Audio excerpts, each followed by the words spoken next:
Paz y bien en el nombre de Jesús. Qué maravilloso este momento de caminar en fe, de pedir al Señor que derrame todo su amor y toda su misericordia sobre ustedes.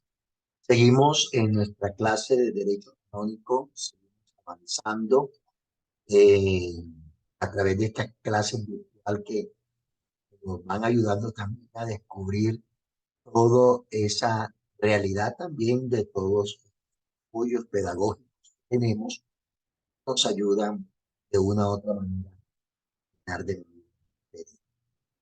Estábamos en el canon 10, con la última clase, hablábamos sobre esta realidad, las leyes inhabilitantes y de las leyes tantas, y de una u otra manera ayudando nosotros a la concreción de las realidades.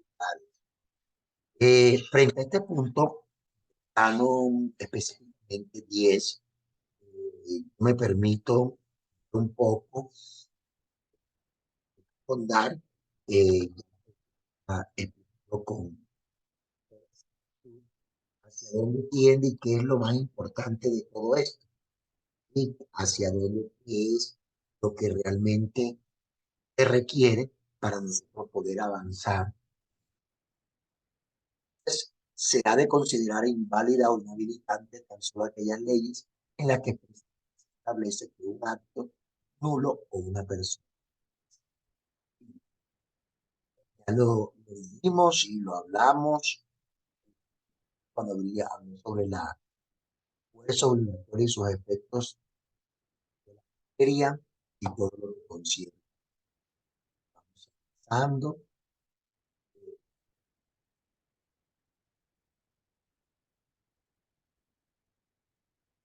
La ley inhabilitante. En la ley inhabilitante, terminando, establece la nulidad canónica de un acto, pero razón de que la persona actuante no reúne las condiciones de la ley. Entonces, siempre estamos hablando inhabilitante, lo inhabilitante, persona, irritante a la realidad del acto como tal. Entonces, también todo lo que realmente mirábamos y le leía a nosotros. Vamos a mirar el canon 12. Digo, hermano, canon 12, del canon 11, del canon 11 al canon 15, vamos a hablar de los sujetos. Esto es de suma importancia. Del canon 11 al canon 15, vamos a hablar del sujeto de la ley canónica. Por eso es de suma importancia mirar todo esto para que miremos ya una subdivisión dentro de estas leyes eclesiásticas. Canon 11 al canon 15, entonces vamos a tocar sobre los sujetos de ley. En este punto leemos el canon, 5 sentidos focalizados. Las leyes meramente eclesiásticas obligan a los bautizados en la Iglesia Católica y a quienes han recibido en ella, siempre que tengan uso de razón suficiente y si el derecho no dispone expresamente otro. El canon 11 nos presenta la pertenencia a la Iglesia Católica como primer énfasis. Pertenencia a la Iglesia Católica. El canon 11 al canon 15 estamos hablando de los sujetos de ley. Atentos, 5 sentidos focalizados. Entonces me está hablando de la pertenencia a la Iglesia Católica. Me está hablando del uso de razón. La ley es para los actos humanos y si no hay uso de razón, no puede existir ley. Es decir, una persona interdicta de 7 años, cuando hablamos de la mayoría de edad, estamos hablando mayores de edad, menores de edad hasta los 7 años, y de los 7 años hacia abajo, estamos hablando de infantes, es decir, sin uso de razón. Cuando no hay uso de razón, podríamos decir de manera amplia, grosso modo, que la persona no es un sujeto hábil. ¿Vale? Cuando hay un problema mental, cuando hay una esquizofrenia, cuando hay una alteración, cuando hay una situación realmente de trastorno o cuando hay situaciones que lo inhabilitan en su estructura estructura física, mental, para tomar decisiones, para tener claridad o para... Entonces, frente a esto, la persona, también este canon nos va a hablar sobre la personalidad o territorialidad de la ley. Y siempre que tenga uso de razón suficiente y el derecho no dispone expresamente de otra cosa y haya cumplido. Es decir, todo esto nos va llevando a nosotros a entender la importancia de toda esta realidad. El canon 11 al 15 nos habla de los... También en el curso de estos canon vamos a hablar sobre las circunstancias como la duda, la ignorancia y el error. Vamos a encontrar en el marco de estos canon. Canon 11. Toda ley se da a personas, pero su obligatoriedad se mide a veces por el territorio donde se encuentran esas personas y que nos van dando a nosotros todo un engranaje para avanzar metido a mí. Nosotros nos vamos al canon 11, condiciones generales del sujeto de ley. Las leyes eclesiásticas obligan por voluntad del legislador cuando se dan ciertas condiciones sobre todas, es decir, la relación de superioridad, de sumisión o dependencia, como se ha visto en el canon 1. Según el canon 11, tres son las condiciones que determinan la sumisión o dependencia de los sujetos a la observancia de la ley. Son tres las condiciones. Estamos hablando del canon 11. La primera condición, la pertenencia a la Iglesia Católica. Lo dijimos. La segunda condición, la suficiente o el suficiente uso de razón. Y el tercera condición, haber cumplido los 7 años de edad. Esos son los tres elementos que nosotros vemos en el canon 11, que me obliga a mí a ser sujeto de ley. 5 sentidos focalizados, señores. Pertenencia a la Iglesia Católica. Suficiente uso de razón. Ya les hablé dónde está la consistencia del uso de razón. Y tercer elemento, haber cumplido más de 7 años. Es decir, me hace sujeto. Entonces, cuando nosotros nos vamos al canon 11, lo primero que tenemos que tener en nuestra estructura mental, queridos hijos, son estos tres elementos. Los elementos de la pertenencia a la iglesia, los elementos del suficiente uso de razón y el elemento de la edad mayor de 7 años. Ya les dije que en derecho, cuando hablamos de edad, estamos hablando mayor de edad, que es de 18 hacia arriba, menor de edad, que es hasta los 7 años, y de 7 años hacia abajo, estamos hablando entonces de interdicto, es decir, que no tiene suficiente uso de razón. Miremos un poquito esta realidad de la que nosotros hablamos o la que hace referencia a la pertenencia a la Iglesia Católica. ¿Dónde está? ¿Cómo se pertenece? Sabemos que se pertenece por el bautismo. Cuando hablamos de pertenencia a la iglesia, estamos hablando por el bautismo. Y ya lo dijimos en el canon 96 que me habla del bautismo, en el canon 204 que me habla que somos incorporados a ese cuerpo místico de Cristo. El primer requisito para ser sujeto pasivo de las leyes eclesiásticas es la pertenencia a la Iglesia Católica. Esta relación se funda en los vínculos de la confesión de fe, de los sacramentos y del gobierno de la Iglesia.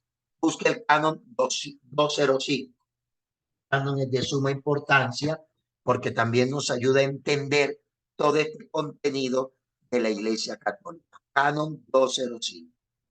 5 sentidos focalizados, Señor. Canon 205. Dice así el canon 205. Se encuentran en plena comunión con la Iglesia Católica en esta tierra los bautizados que se unen a Cristo dentro de una estructura visible de aquella, es decir, por vínculos de la profesión de fe, de los sacramentos y del régimen eclesiástico. Además del bautismo, esa pertenencia a la Iglesia Católica me lo enmarca el canon 205.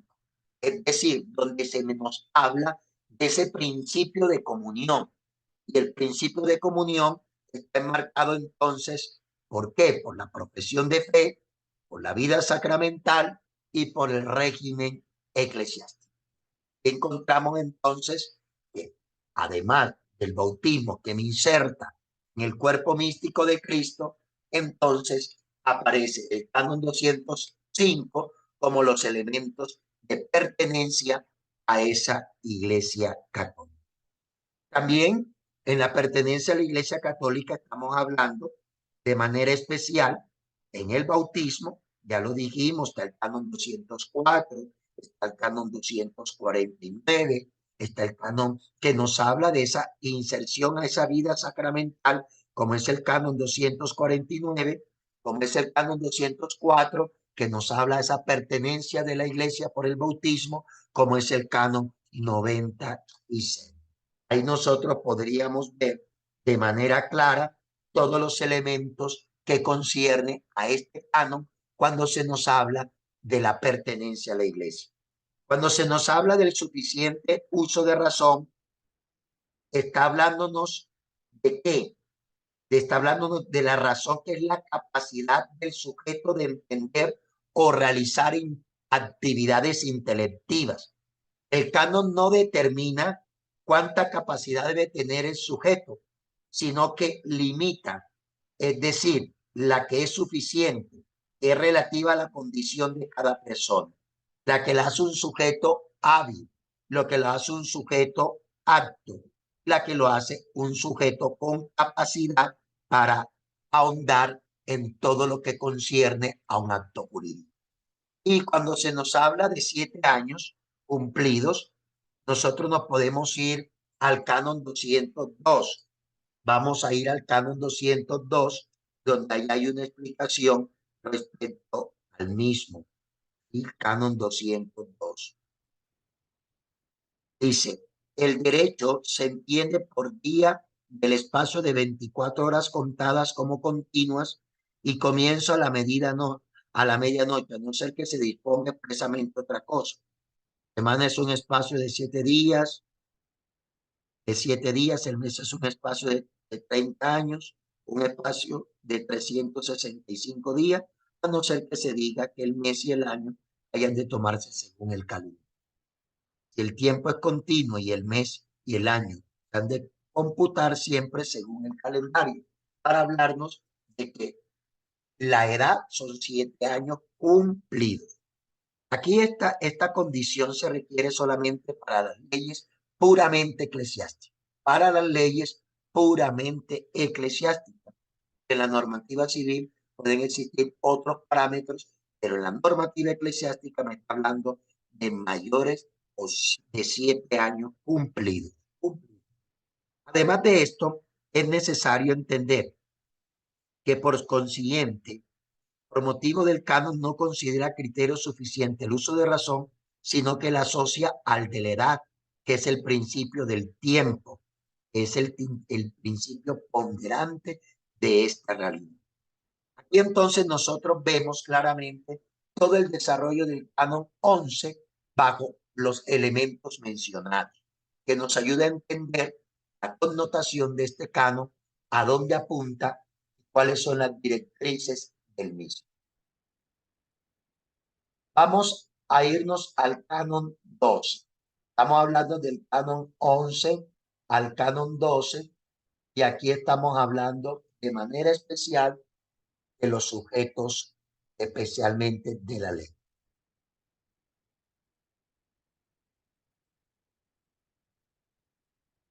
Vamos.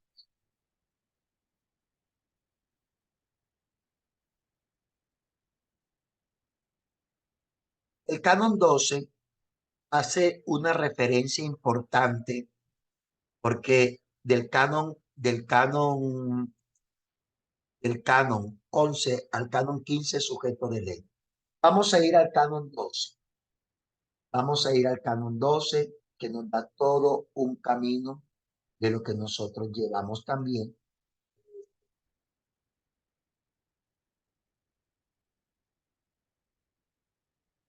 Canon 12.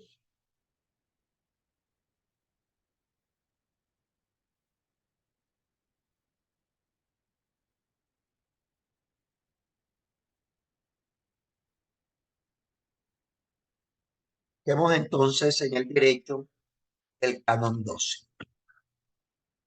En el canon 12 se nos dice lo siguiente para nuestro estudio y profundidad. Las leyes universales obligan en todo el mundo a todos aquellos para quienes han sido dadas. Quedan eximidos de leyes universales que no están vigentes en un determinado territorio, todos aquellos que de hecho se encuentran en ese territorio. Por eso el canon 11 nos va a hablar de las leyes universales. Y el principio general, el vigor es en toda la Iglesia católica. En la nueva terminología canónica, las leyes universales son las emanadas para toda la Iglesia católica, para todo el territorio donde está implantada en todas las iglesias, particulares también. La Iglesia universal no está circunscrita a ningún territorio, como en cambio lo está en las iglesias particulares. Estamos hablando de una iglesia universal. Las leyes están en la iglesia universal. Y esa iglesia universal no tiene como una territorialidad, como yo les había expresado con anterioridad.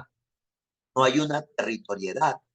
Pero, ¿dónde está plasmada o dónde está concretada esa territorialidad de esa iglesia universal? En la iglesia particular. Por eso la iglesia particular son lo que nosotros llamamos diócesis, ¿sí? Decimos o se dice desde la teología de que las iglesias particulares están suscritas, están inmersas, están imbuidas de manera especial en la iglesia y subsiste de manera concreta y plena en esa iglesia universal. Si nosotros nos vamos al canon 368, para nosotros entender esta parte que estamos hablando de iglesia universal e iglesia particular en cuanto a territorialidad, porque esto nos ayuda a nosotros a entender y a tener esa visión clara. Dice, iglesias particulares en las cuales y desde las cuales existe la iglesia católica una y única, son principalmente las diócesis, a las que si no se establece otra cosa, se asimilan la prelatura territorial, la abadía territorial, el vicariato apostólico y las prefecturas apostólicas, así como la administración apostólica erigida de manera estable. Es decir, cuando el canon nos habla de que las leyes son para la iglesia universal, estamos hablando de que si nos vamos al concepto de iglesia, y si estamos hablando de territorialidad, estamos diciendo, bueno, pero la iglesia católica, ¿dónde está la territorialidad de esa iglesia católica? Ya me lo dice el canon 368. ¿Dónde está esa territorialidad? En la iglesia universal. Qué bello, qué maravilloso. Entonces, en la iglesia universal es donde está esa territorialidad. Es decir, donde esa iglesia universal, ahí está plasmada como una iglesia como una iglesia santa, como una iglesia apostólica y como una iglesia totalmente con sede en Roma. Entonces, aquí es donde nosotros vamos viendo que de esa universalidad está la particularidad y en esa particularidad está la totalidad de toda esa iglesia. Está la totalidad de esa iglesia que universal.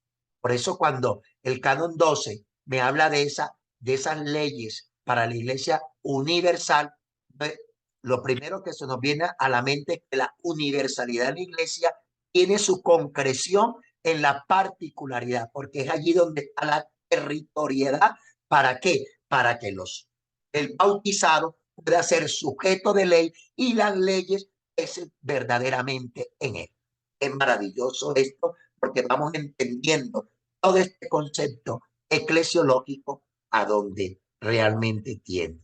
El canon 372, en esa misma línea, dice, como regla general, la porción del pueblo de Dios que constituye una diócesis u otra iglesia particular debe quedar circunscrita dentro de un territorio determinado, de manera que comprenda a todos los fieles que habiten en él. Es bello esto, porque aquí nosotros vamos entendiendo con toda facilidad el camino propio de la iglesia, el camino propio de lo que nos dice en estos cánones del 11 al 15 cuando nos habla del sujeto de ley, especialmente en el canon 12, que ya el canon 12 nos va a hablar específicamente de la territoriedad. Y es decir, y esa territoriedad que es de una manera universal está plasmada en una iglesia que es particular. Entonces aquí tenemos canon 368, 5 sentidos focalizados, y canon 372, donde nos ajusta a que esa universalidad, en esa universalidad no hay una territorialidad definida, pero sí, esa territorialidad definida está en la iglesia que particular. Especialmente lo dice el canon 372. Si nos vamos al canon 13, vamos a ver que las leyes particulares no se presumen personales, sino territoriales, a no ser que conste otra cosa. Los transeúntes no están sometidos las leyes particulares de su territorio cuando se encuentran fuera de él, a no ser que su transgresión cause daño en su propio territorio o trate de leyes personales. Ni las leyes del territorio en el que se encuentra exceptuadas miran la tutela del orden público determinan la formalidad que han de observarse en los actos o se refiere a las cosas inmuebles situadas en el territorio.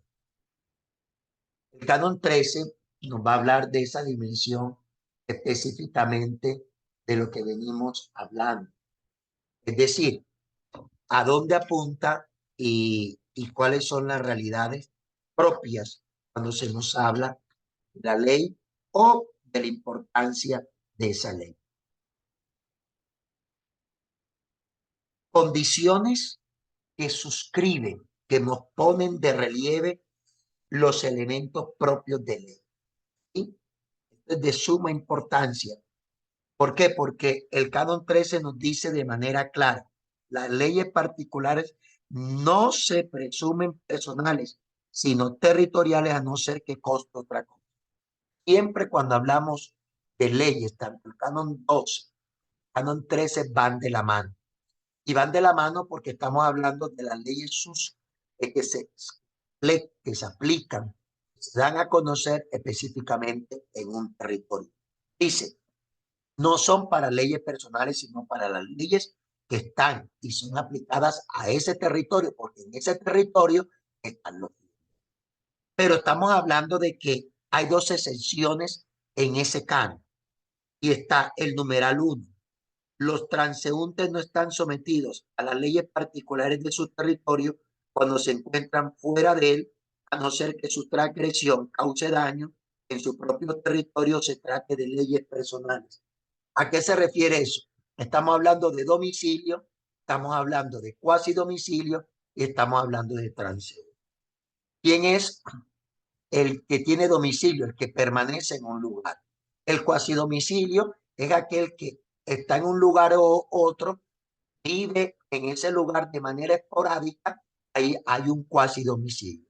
Y el transeúnte, cuando usted de pronto está en un lugar y se va a otro lugar, o vive aquí, o está en otra parte, o está en otra realidad.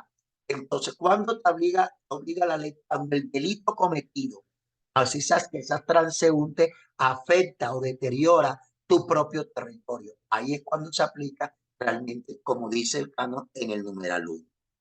Ni las leyes del territorio en el que se encuentran exceptuadas, las que miran a la tutela del orden público, determinan formalidades que han de observarse a los actos.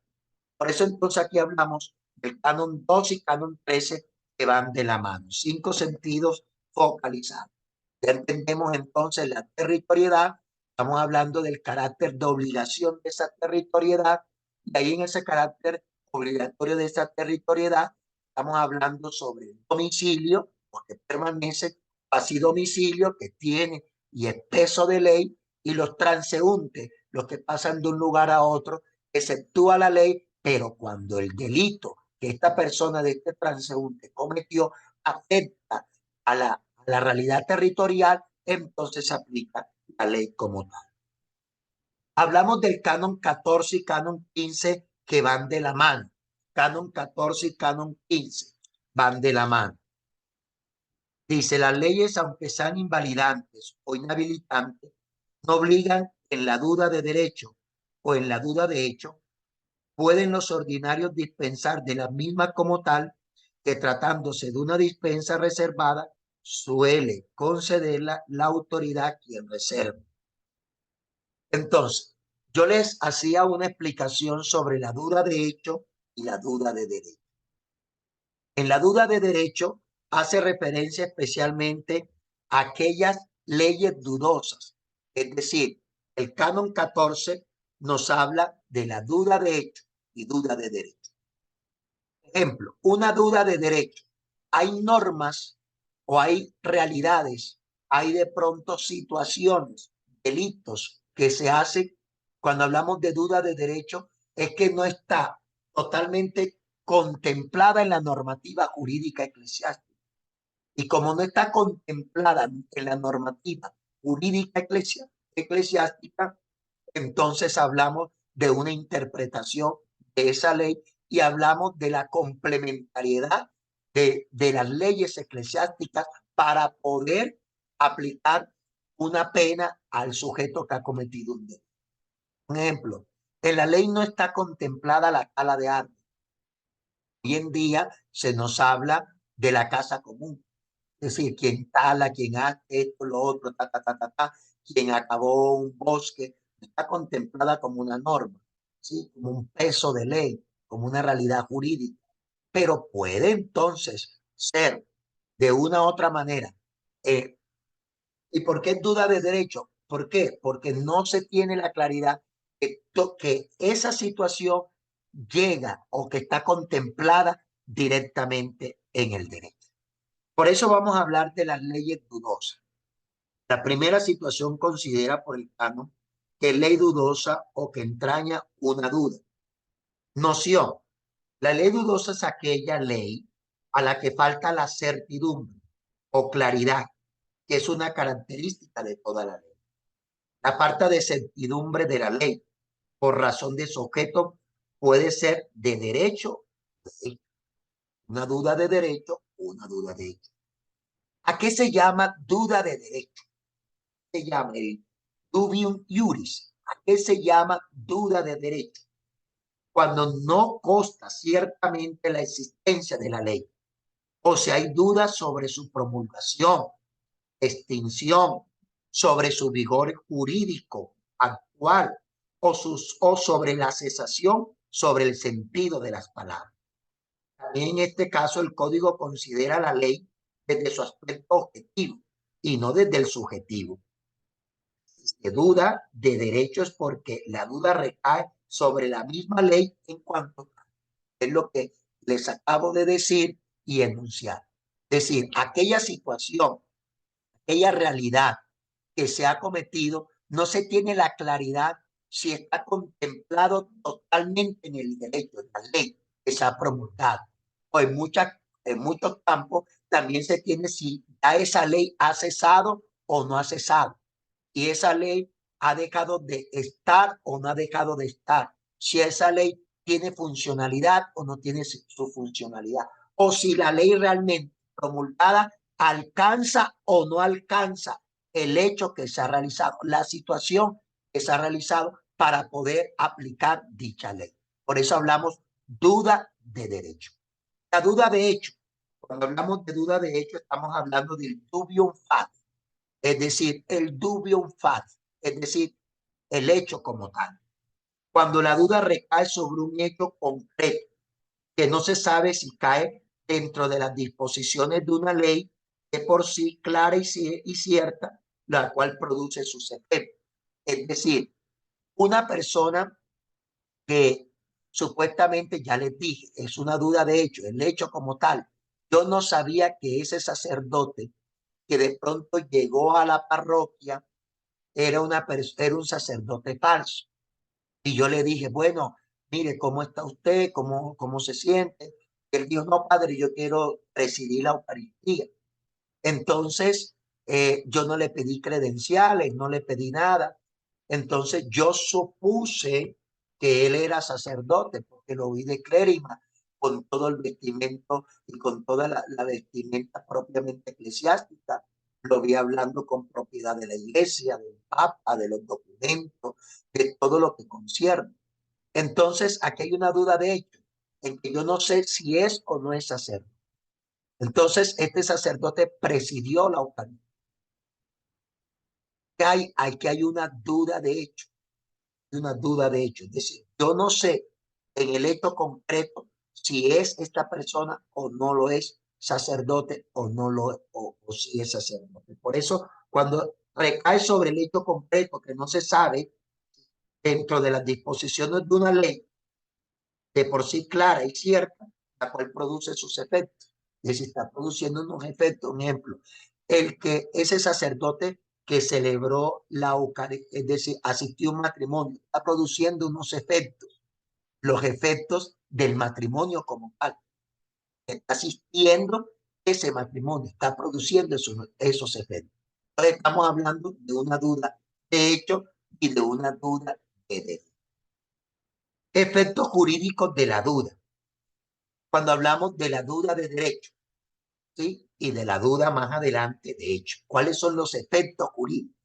Porque uno es el hecho en el cuanto, la duda como tal, pero ahora los efectos jurídicos, que es lo que a nosotros nos interesa en este campo. En el caso de la duda de derecho, ¿cuáles son esos efectos jurídicos? Las leyes no obligan. Dice el canon 14. Esto quiere decir que tales leyes son objetivamente inexistentes y por consiguiente no tienen eficacia jurídica. En la duda de derecho, si las leyes, es decir, si no existe como tal, si la ley no existe como tal, si la ley no está plasmada como tal, si la ley no está establecida como tal, esa ley objetivamente es inexistente y si es inexistente no tiene ninguna eficacia jurídica. Qué bello esto. Entonces estamos hablando duda de hecho y duda de derecho. ¿Dónde está la duda de hecho? Ya les expliqué. El hecho concreto, la realidad concreta como tal. No sé si eso no es, ¿sí? Y la duda de derecho es si la ley está contemplada o no está contemplada. Si eso que se realizó o no se realizó, ya cesó o no cesó la ley. Si está plasmada o no está plasmada en la norma eclesiástica. Entonces, ¿cuáles son los efectos jurídicos de esa duda de derecho? Que si la ley no está plasmada, no tiene ningún peso jurídico. ¿Quedó claro? Queridos hijos, no hay ningún peso jurídico. Este principio se aplica a todas las leyes, incluso a las leyes irritantes o invalidantes e inhabilitantes. La razón es que dichas leyes no son perfectas, no sirven para guiar el comportamiento de los hombres. Y si estas leyes dudosas son auténticamente interpretadas, no entran en vigor, no producen algún efecto jurídico, sino después de haber sido promulgadas dicha interpretación. Es decir, y cuando nosotros hablamos de la duda de derechos, no está plasmada, no existe, no está, no está promulgada como tal. Entonces, si no está promulgada, no está plasmada, esa ley es inexistente. Entonces no tiene ningún peso jurídico. Pero como yo les decía, listo, no existe la ley. Entonces, en el derecho se hace una interpretación de esa realidad que se está discerniendo, de esa ley que se quiere aplicar frente a la realidad cometida. Se hace una interpretación bajo todos los cánones que están en el derecho. Pero cuando comienza a tener peso de ley, cuando esa interpretación que se hace es promulgar. Qué bello eso. Es promulgar. Solo cuando es promulgada, entonces ya tiene peso de ley la interpretación de la ley que se ha hecho. Vamos entonces de manera especial ahora a la duda de hecho, es decir, pero al peso jurídico, al efecto jurídico como tal. Y en el efecto jurídico de la duda de hecho tenemos que decir, cuando la duda es de hecho, el hecho concreto como tal, esta no recae sobre la existencia de la ley, sino sobre un conocimiento aplicativo de la misma. La ley está en vigor y obliga a su observancia. Pero para resolver la situación, el legislador requiere dos condiciones para que esa realidad que se presentó, ese hecho que se presentó, dos condiciones. Atento. 5 sentidos focalizados. La dispensa por parte del ordinario a tenor del canon 134 y que trate de materia del cual suele dispensar la autoridad competente. Un ejemplo, un matrimonio. Si el sacerdote es falso, el asistente, quien asistió al matrimonio, es falso, entonces ya le compete al ordinario del lugar, a tenor del canon 134, dispensarlo, y siempre y cuando la materia, sí, del hecho, él tenga la capacidad, la autoridad para dispensar dicho acto. ¿Por qué? Porque hay realidades que las puede dispensar el ordinario del lugar, es decir, el obispo diocesano, y hay otras que las tiene que dispensar el romano pontífice. Cuando hablemos del caso de la dispensa, vamos a hablar de cuáles son lo que dispensa o lo que puede dispensar el ordinario del lugar, es decir, el obispo diocesano, y lo que dispensa el romano pontífice. ¿Qué es una dispensa? Es la relajación de una ley. Eso es lo que es una dispensa. Pero para que haya esa relajación de una ley, hay realidades que le competen al ordinario del lugar para que se dé esa relajación de la ley. Como también le compete al romano pontífice dar dispensa para que se dé esa relajación de esa ley. Pero hay cosas particulares para el obispo diocesano y hay cosas particulares, más particulares, exclusivas para el romano pontífice, que solo le competen a la autoridad del romano pontífice. ¿No? Claro, mis queridos hijos.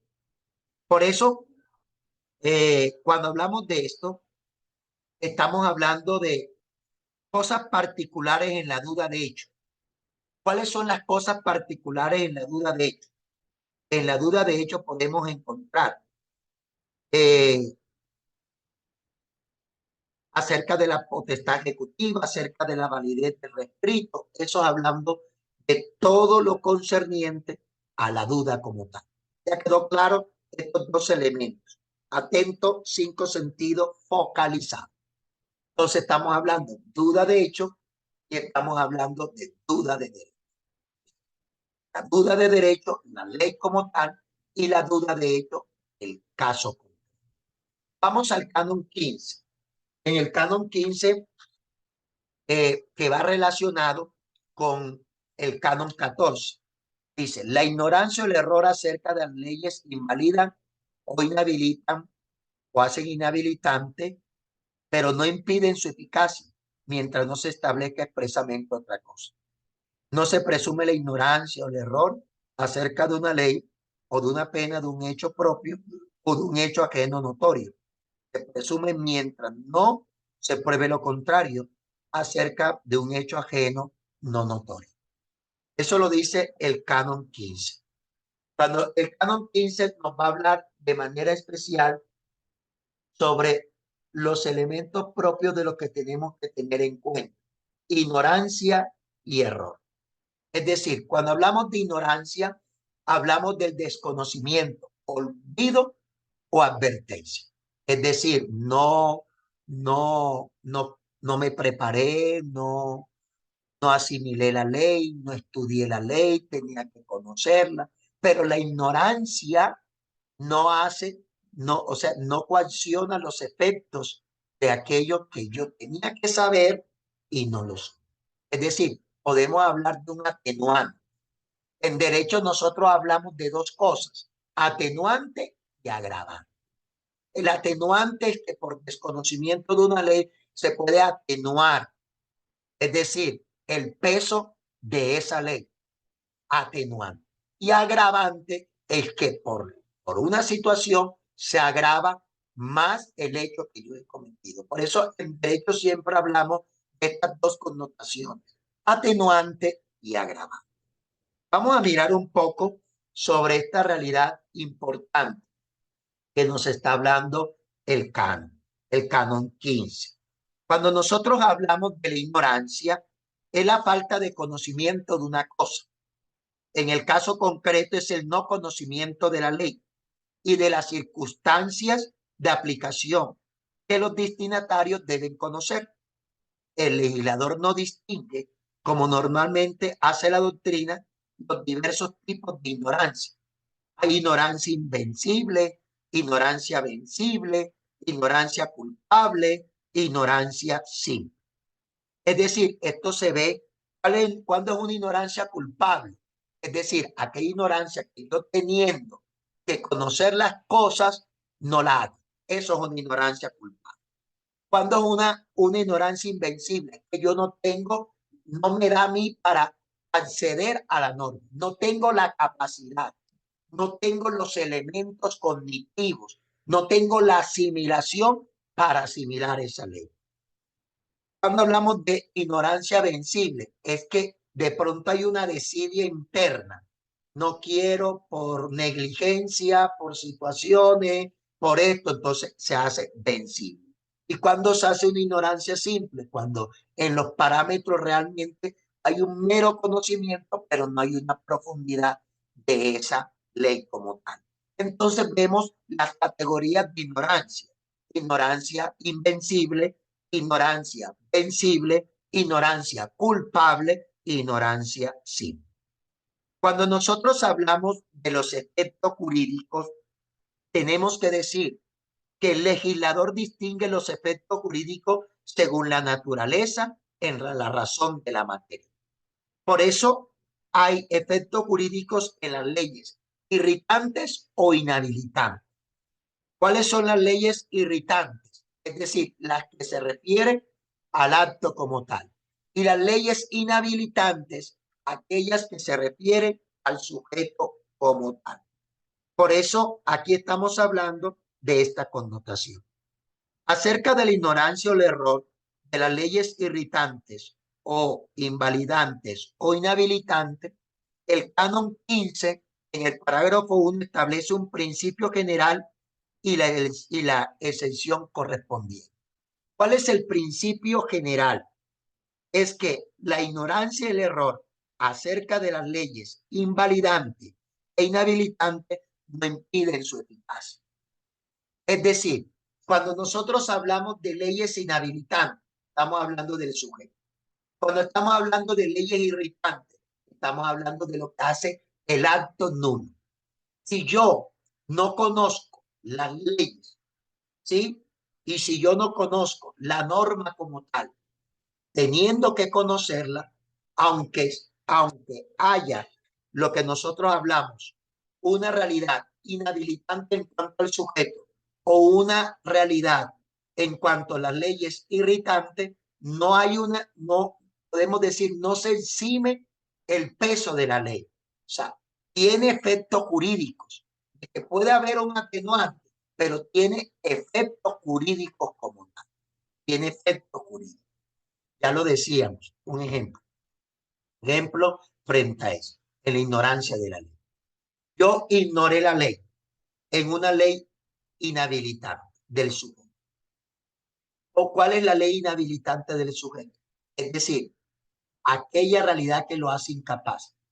Un proceso de lo que hablamos de una persona con síndrome de Down. ¿Qué me dice la ley? No, la ley me dice que esta persona es incapaz. Es incapaz de celebrar un matrimonio, de ser cónyuge, porque no puede ¿qué? No puede asumir las obligaciones esenciales del matrimonio.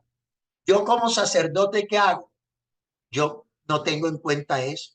Estoy en la nebulosa, no sé dónde he estudiado y digo, no, este sujeto es hábil para el matrimonio y yo asisto a ese matrimonio. O sea, ese sujeto, aunque yo tenga un desconocimiento de la ley y un desconocimiento de todo eso, ya, yo no, o sea, ahí no se puede eximir la ley. Es decir, pesa la ley y la ley que pesa es que ese matrimonio es inválido. Así de sencillo. ¿Está en razón de qué? Tanto del sujeto como del mismo que acto común. Ejemplo, grosso modo. Entonces estamos hablando de la ignorancia y estamos hablando del error. Y aquí pasamos entonces de manera especial al canon 16. En el canon 16 al canon 18 vamos a hablar de la interpretación de esa ley, la interpretación de esa ley, que es de suma importancia y que nos ayuda a nosotros a tener todo un camino para nosotros entender ahora la connotación de la ley. ¿Cómo se interpreta? Canon 11 al canon 15, sujeto de ley. El canon 16 al canon 18, estamos hablando ahora de la interpretación. ¿Cómo se interpreta la ley? Porque es importante la interpretación de la ley. Es decir, nosotros no estamos hablando de un fundamentalismo. Nosotros no estamos hablando de una realidad totalmente desconectada. Nosotros estamos hablando de una interpretación. Por eso la interpretación consiste en el entendimiento correcto de la ley según la mente del legislador. Yo no puedo interpretar la ley a mi manera. Yo no puedo interpretar la ley como yo quiero. Yo no puedo interpretar la ley de manera personal. Yo no puedo interpretar la ley de manera o marcado solamente en realidades fluctuantes. Yo tengo que interpretar la ley en la mentalidad de quién, mis queridos hijos, en la mentalidad, en la mente de ley. Los motivos que justifican la interpretación son dos. Vamos al canon 16 para que nosotros nos contextualicemos en todo lo que lleva. Canon 16. Qué bello esto, qué maravilloso, ¿no? Canon 16. Dice, interpreta auténticamente las leyes el legislador y aquel a quien estuviese encomendado la potestad de interpretarlas auténticamente. Parágrafo 2. La interpretación auténtica manifestada en forma de ley tiene igual fuerza que la misma ley y debe promulgarse. Tiene efecto retroactivo si solamente aclara palabras de ley de por sí y ciertas, pero si cuarta la ley o la extiende o explica lo que es dudosa, no tiene efecto retroactivo. Cuando nosotros hablamos de este canon 16, el canon 17 va a decir, perdón, el parágrafo 3 del 16 va a decir, pero la interpretación hecha por sentencia judicial o acto administrativo, en caso particular, no tiene fuerza de ley, solo obliga a la persona y afecta a las cosas a las que se ha hecho. Las leyes eclesiásticas deben entenderse según el significado propio de las palabras, están en 17, considerando el texto y el contexto. Si resulta dudoso y oscuro, se ha de recurrir a los lugares paralelos cuando los haya, a fin y circunstancias de la ley, a la intención del legislador. De ello esa frase que utiliza el canon 17 que se llama los lugares de ley. Tiene que ir a los lugares de ley, es decir, a esa parte de esa correlacionalidad de los diferentes. Por eso vamos a la parte B. Los motivos que justifican la interpretación son dos. Primero, porque la ley no es clara.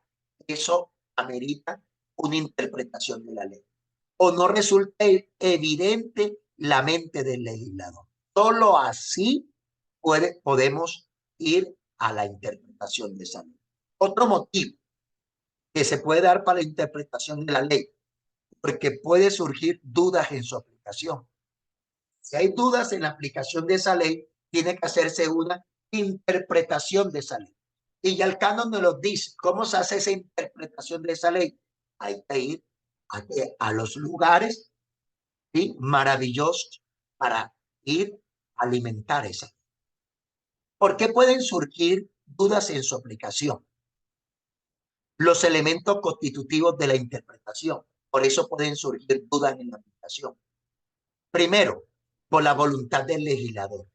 Y segundo, por la formulación de la misma voluntad por medio de expresiones técnicas y sintéticas. De pronto no se fue claro en el lenguaje, de pronto no se es claro en los contenidos, en la normativa jurídica, no se es claro en lo que concierne al ámbito aplicativo, no se es claro en la realidad cómo se debe colocar en marcha esa ley, no se es claro frente a esa realidad. Frente a esto, entonces, tenemos que decir que la interpretación, ya hablábamos del canon 16, en el canon 17 nos va a decir, ya lo leí, que las leyes eclesiásticas tienen que mirar atento con lo que subrayo aquí, esto, contexto, y se ha de recurrir a los lugares paralelos. 5 sentidos frente a este punto.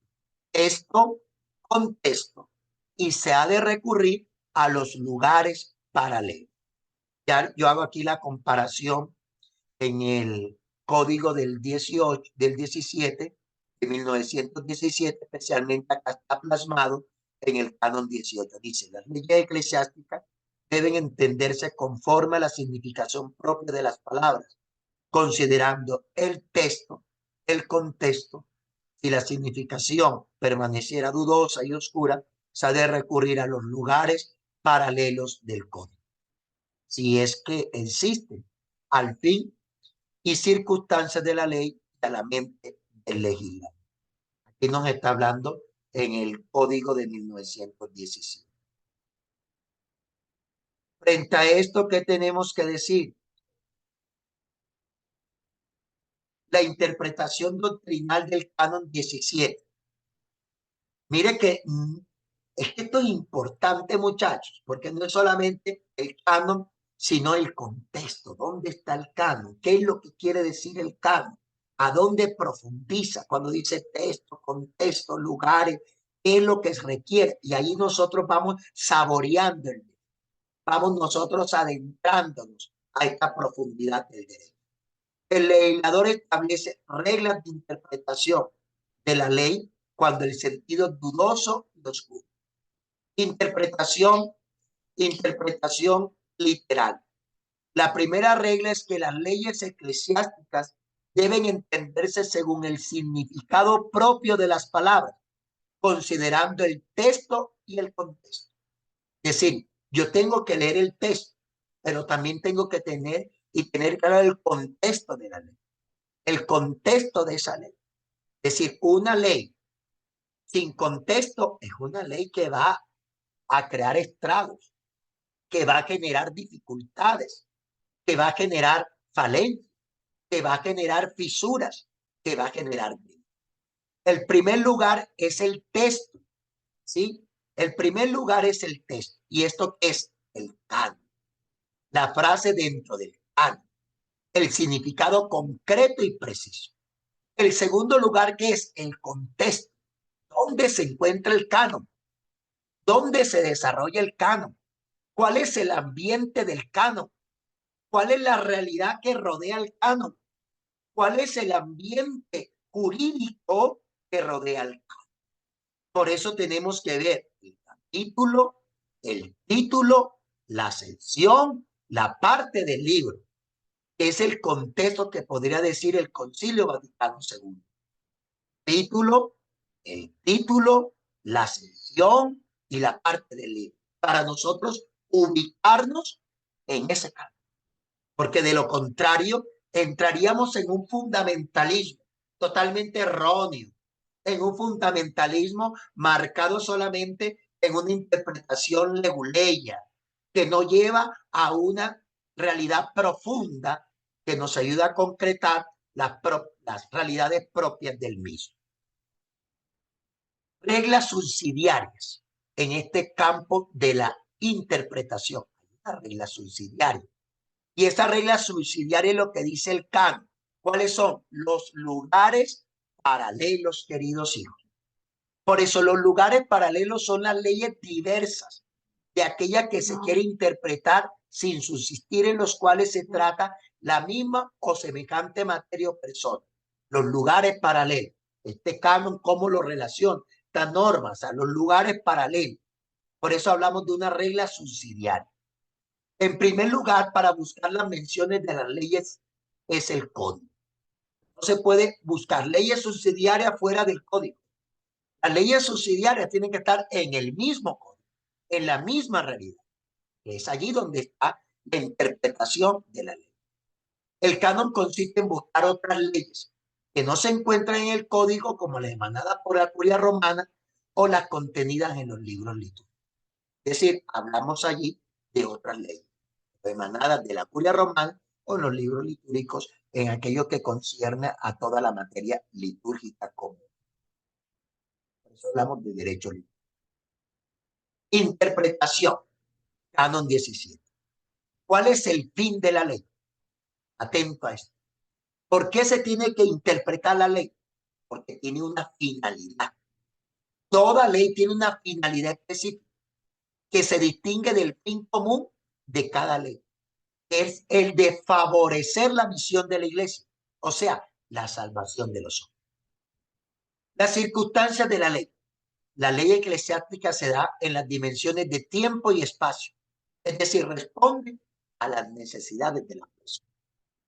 Y el otro punto es la mentalidad del legislador. Buscar la mente del legislador es averiguar cuál ha sido el motivo por el que ha sido emanada la ley. Aquello que ha querido el legislador con dicha ley. Es lo que el legislador quiere. En este caso, Romano Pontífice. Cuando se da una legislación o gana una ley del ordinario de la diócesis, ¿sí? El obispo diocesano quiere lo mismo. ¿A dónde la mentalidad va dirigida? ¿Qué es lo que se pretende con la ley? ¿Qué es lo que busca la ley? ¿Qué es lo que la ley quiere cumplir? Vamos al canon 18, interpretación estricta de la ley. Dice, las leyes se establecen en alguna parte, cuartan el libre ejercicio de los derechos o contienen una excepción a la ley y se deben interpretar estrictamente, estrictamente. Este canon muchas veces es mirado como el canon de las leyes odiosas. ¿Por qué dice el canon leyes odiosas? Porque se tiene que interpretar en lo propio, en la ley estricta. El canon 8 es llamado, son llamados leyes odiosas, porque representa un cargo especial para el sujeto y deben interpretarse estrictamente. Entonces, y estas leyes odiosas están marcadas en dos elementos. En las leyes penales, ¿sí? Que se aplican y son las que más se aplican de manera favorable al reo, y las leyes que coartan el ejercicio de los derechos, es decir, aquellos que ponen límites a la persona. Por eso, en este canon es denominado como el canon de las leyes odiosas. ¿Y por qué es el canon de las leyes odiosas? Porque tiene que interpretarse estrictamente como tal. Y en estas leyes odiosas están leyes penales y están las leyes que coartan el libre ejercicio de los derechos. Un ejemplo, entre las leyes penales, aquellas que se tienen que aplicar como son, en el sentido estricto de la palabra. Vamos al canon 1399 para ilustrar esto. El 1399. 1399.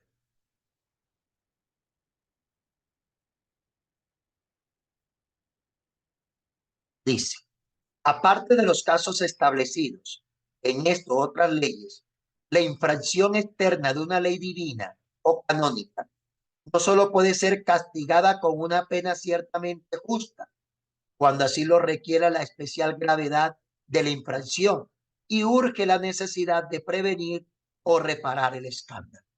Es decir, cuando hablamos de penas o cuando hablamos de lo que llamamos leyes odiosas, son aquellas que tenemos que mirarlas en el sentido estricto de la palabra.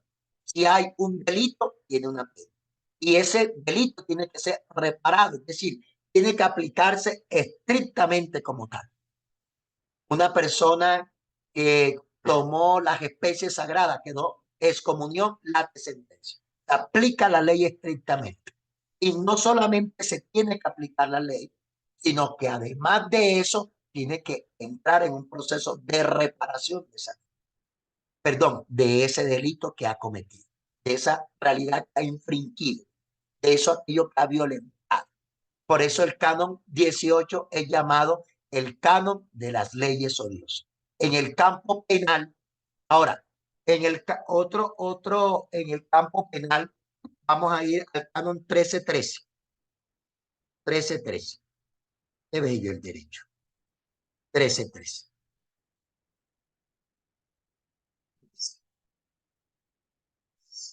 Si la ley cambia después de haberse cometido un delito, se ha de aplicar la ley más favorable para el reo. Si una ley posterior abroga otra anterior o al menos suprime la pena, esta cesa inmediatamente. Es decir, se debe aplicar estrictamente un ejemplo. Si el delito que se cometió, como dice el parágrafo 1, como ya les expliqué, ya cesó esa ley y comenzó a funcionar otra ley porque se ha promulgado, entonces se mira en ese intermedio en que ya dejó de cesar la ley y en que se promulgó la nueva ley, se mira entonces entre las dos leyes la realidad es más favorable para aplicar a ese reo. Pero esto suele suceder solo cuando hay ese abrogar la ley y de inmediatamente comienza una nueva ley pero en tiempos muy cortos y allí se cometió el delito. Otro es lo que cuando el canon del 17 fue abrogado, entonces ya se tiene que aplicar toda la ley que está en el canon de 1983 de manera inmediata, en toda su totalidad.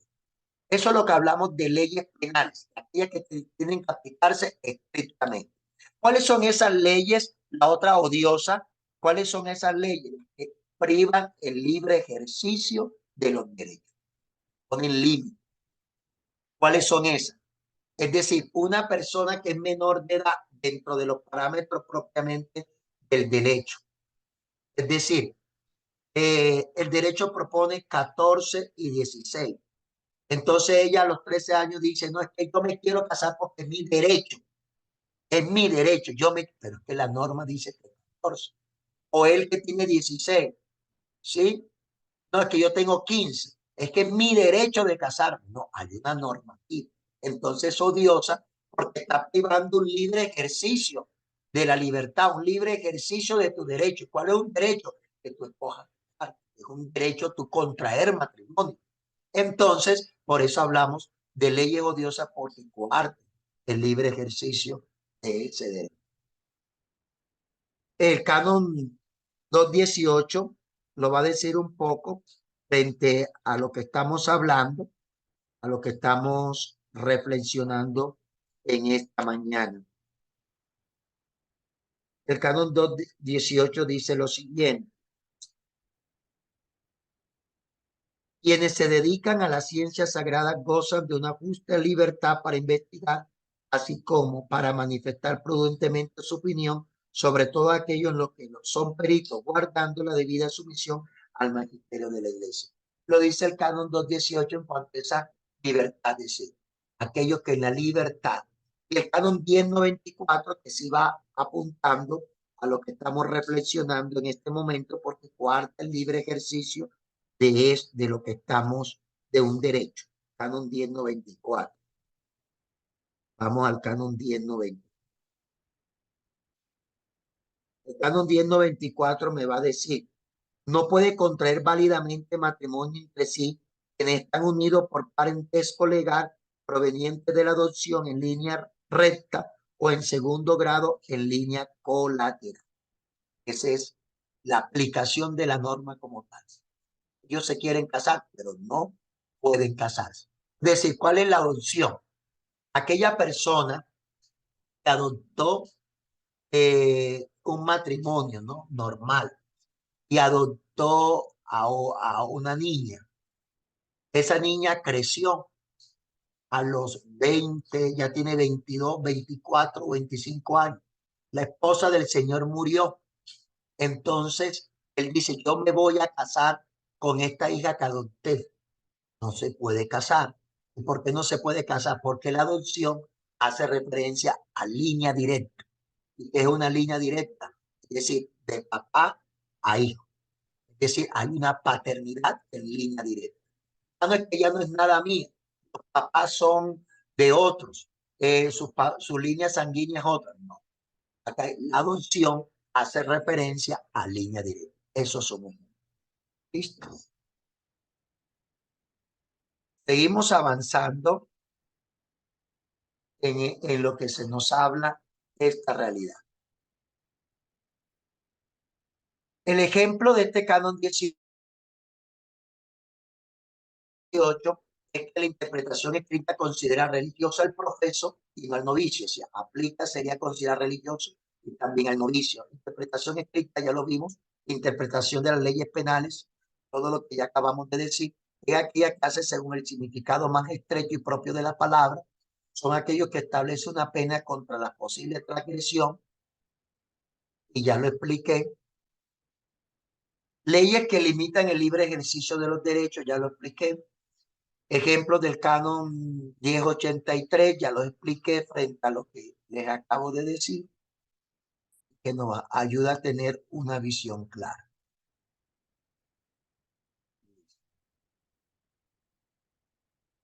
El canon 19 hablamos de las lagunas legislativas de la ley, lagunas legislativas.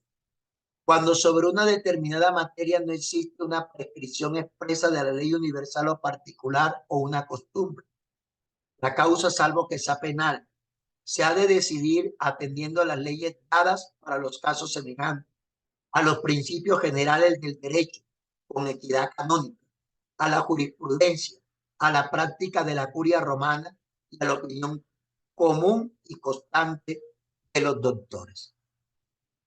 Frente a esto, entonces, tenemos que decir que este canon no tiene en cuenta una importante cuestión del derecho como es la que se presenta cuando faltan normas precisas sobre una determinada materia.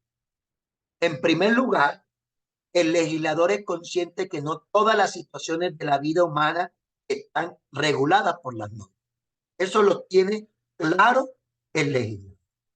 El mismo legislador reconoce las situaciones nuevas que requieren normas nuevas.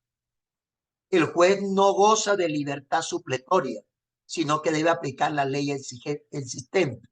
Es decir, cuando hablamos de una norma o de una ley que se tiene que aplicar, el juez no puede aplicar una norma, es decir, frente a la sentencia, una norma o una ley diferente a la que está ya establecida. No goza de esa facultad. Es decir, voy a colocar una ley o una norma supletoria frente a este caso. No, se tiene que aplicar la que compete a los fieles reclamar los derechos y defenderlos conforme a la norma del derecho. Los fieles tienen también derecho a ser juzgados según las normas jurídicas y los fieles tienen derecho a no ser sancionados con pena canónica, sino conforme a la norma legal, es decir, a la que está establecida. ¿Cuál es el problema en cuestión aquí de este caso? El problema es la falta de disposición de la ley sobre una determinada materia. Es decir, si la ley está promulgada o no está promulgada sobre esa determinada materia. Ya yo les expliqué y les dije con anterioridad sobre el efecto jurídico. Es decir, si una ley no está promulgada, no tiene efecto jurídico. Y si se da una interpretación de esa ley, ¿qué hay que hacer? Es decir, se tiene que promulgar para que tenga peso de ley. Ya se lo expliqué con anterioridad. Entonces, cuando hablamos de la falta de disposición o disposiciones de la ley sobre una determinada materia, tenemos que hablar de materia.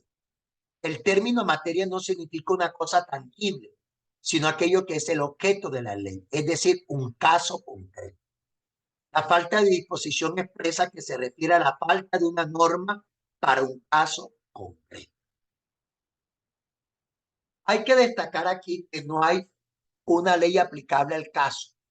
No estamos ante una laguna si existe una norma consuetudinaria universal o particular de derecho consuetudinario, es decir, de la costumbre. También llamamos usos o costumbres, es una fuente del derecho. Son normas jurídicas, la costumbre es una fuente del derecho, que no están escritas, pero se cumplen por el tiempo que se han hecho la costumbre para cumplir. Es decir, se ha hecho uso de la costumbre, que se desprende de hechos que se han producido repetitivamente en el tiempo y en un territorio, y por eso tiene peso de ley. Modos de suplencia, que nos interesa este este punto cuando nosotros hablamos de las lagunas legislativas. Esto han de entenderse de un modo taxativo, por tanto no son admitidos como derecho antiguo que ha sido abrogado ni el derecho civil. Las leyes dadas en casos semejantes, es lo que hablamos de la analogía legislativa. El canon se refiere a los casos semejantes, no iguales, pues de lo contrario no habría una analogía. Los casos caerían bajo la ley o bajo la mencionada ley. Hablamos de una analogía, es decir, cómo vamos en la ley promulgada buscando dentro del derecho esa misma analogía de ley. Y por eso se recurren a leyes eclesiásticas vigentes y no al derecho abrogado para hablar de las lagunas de la ley. Es decir, cuando hay esa laguna de la ley, que en el canon no está explícitamente todo lo que se debe aplicar o se debe hacer frente a ese hecho, no se debe buscar entonces la solución en el canon abrogado, sino en el canon, perdón, en la ley promulgada, en el nuevo código, ahí es donde hay que buscar todo lo concerniente a esa analogía de la ley. La analogía es la aplicación de una ley en un caso concreto que no se encuentra contenido en ella. Los principios generales del derecho aplicado con equidad canónica se refiere a derechos y obligaciones en todos los fieles. Entonces, en lo que hablamos de la igualdad entre los fieles, hasta el canon, la comunión con toda la iglesia, la santidad, obediencia, recibir bienes espirituales, practicar su propia vida espiritual, derechos de asociación y reunión, promover y sostener la acción eclesiástica. Todos los principios generales de los derechos aplicados a la equidad canónica, es decir, donde tenemos que buscar toda esta relacionalidad de las lagunas legislativas. Siguen el derecho a la educación cristiana, a la libertad, a la buena fama, a ser juzgado, a velar por el bien. La jurisprudencia y la praxis de la curia romana también entran en esta analogía, en buscar esas complementariedad. Se trata de modo con el cual el dicasterio de la curia romana resuelve las propias competencias y funciones.